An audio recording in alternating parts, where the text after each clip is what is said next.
তাকে মাথায় করে নিয়ে বোয়া লাগে, নইলে তাকে ঠিকমতো বোঝা বা জানা হয় না। পরম প্রেমময় শ্রী শ্রী ঠাকুর অনুকূলচন্দ্র ঠাকুর বলেছেন, তাকে মাথায় করে নিয়ে বোয়া লাগে, নইলে ঠিকমতো বোঝা বা জানা হয় না।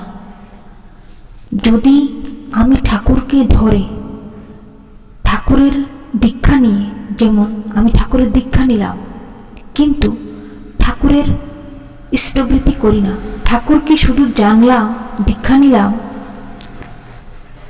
ইষ্টবৃত্তি করি না, ঠাকুরের কথা মেনে চলি না, ঠাকুর যা যা বলেছেন, যা নিয়ম নীতি দিয়েছেন, যজন যাজন ইষ্টবৃত্তি যা কিছু দিয়েছেন, এগুলি করলাম না, মেনে চললাম না, অনুসরণ করলাম না, তাহলে তাকে ঠিকমতো বোঝা বা জানা হয় না, তাকে মাথায় নিয়ে বোয়া লাগে।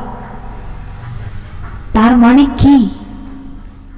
ঠাকুরের কথা মেনে চলা, ঠাকুর যা বলেছেন তা করা, সেটাই ঠাকুরকে মাথায় নিয়ে করে চলা। যদি আমি ঠাকুরের ইষ্টপথে চলি, এটাই ইষ্টপথ, তবেই আমি তার কৃপা পাবো, তাকে জানতে পারবো, তার অফুরন্ত দয়া কৃপা সব চমৎকার দেখতে পাবো। যেমনটা মানুষ দীক্ষা নিয়ে ঠাকুরের ইষ্টবৃত্তি করেন না, ঠাকুরের এই নিয়ম নীতিগুলি অনুসরণ করে চলেন না, যজন যাজন ইষ্টবৃত্তি করে না, ইষ্টবৃত্তি করে যখন আমি একটু নাম করলাম তখনই কিন্তু ঠাকুরের অফুরন্ত কৃপা দেখতে পাওয়া যায়। তো আমি একটুই করি না, একটু করলে কিন্তু ঠাকুরের কৃপা দেখতে পাওয়া যায়, আর যখন আরো করতে লাগি তখন আরো কৃপা দেখতে পাওয়া যায়। তারপর শুধু কৃপাই কৃপা, চমৎকারই চমৎকার, ঠাকুরকে এতটা জানতে পারা যায় যে কেন, তখন আফসোস হবে যে কেন আমি ঠাকুরকে আগে জানতে পারিনি।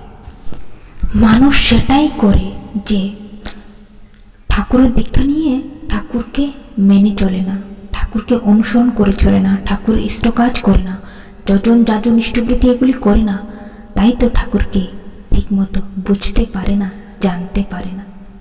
করতে হবে, ভক্তি করতে হবে, করা লাগবে, কর্ম করতে হবে, তখনই সব পাবে।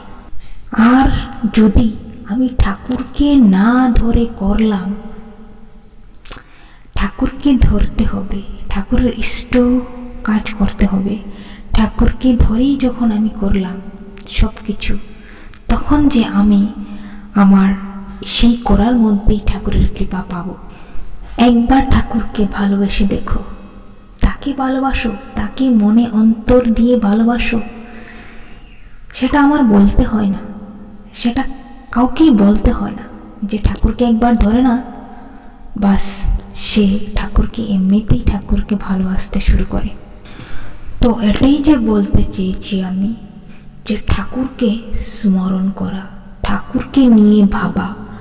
তুমি ঠাকুরকে ভাবো, তোমার নিজের জন্য তুমি ভেবো না আমার কি আছে না আছে, শুধু ঠাকুরকে ভেবো আর ঠাকুরের ইষ্ট কাজ করো, শুধু মঙ্গলই মঙ্গল, এতেই তোমার মঙ্গল, এতেই ভালো। তো সকলকে আমার আনন্দিত জয়গুরু ঠাকুরের শ্রীচরণে তোমাদের সবার মঙ্গল প্রার্থনা করি।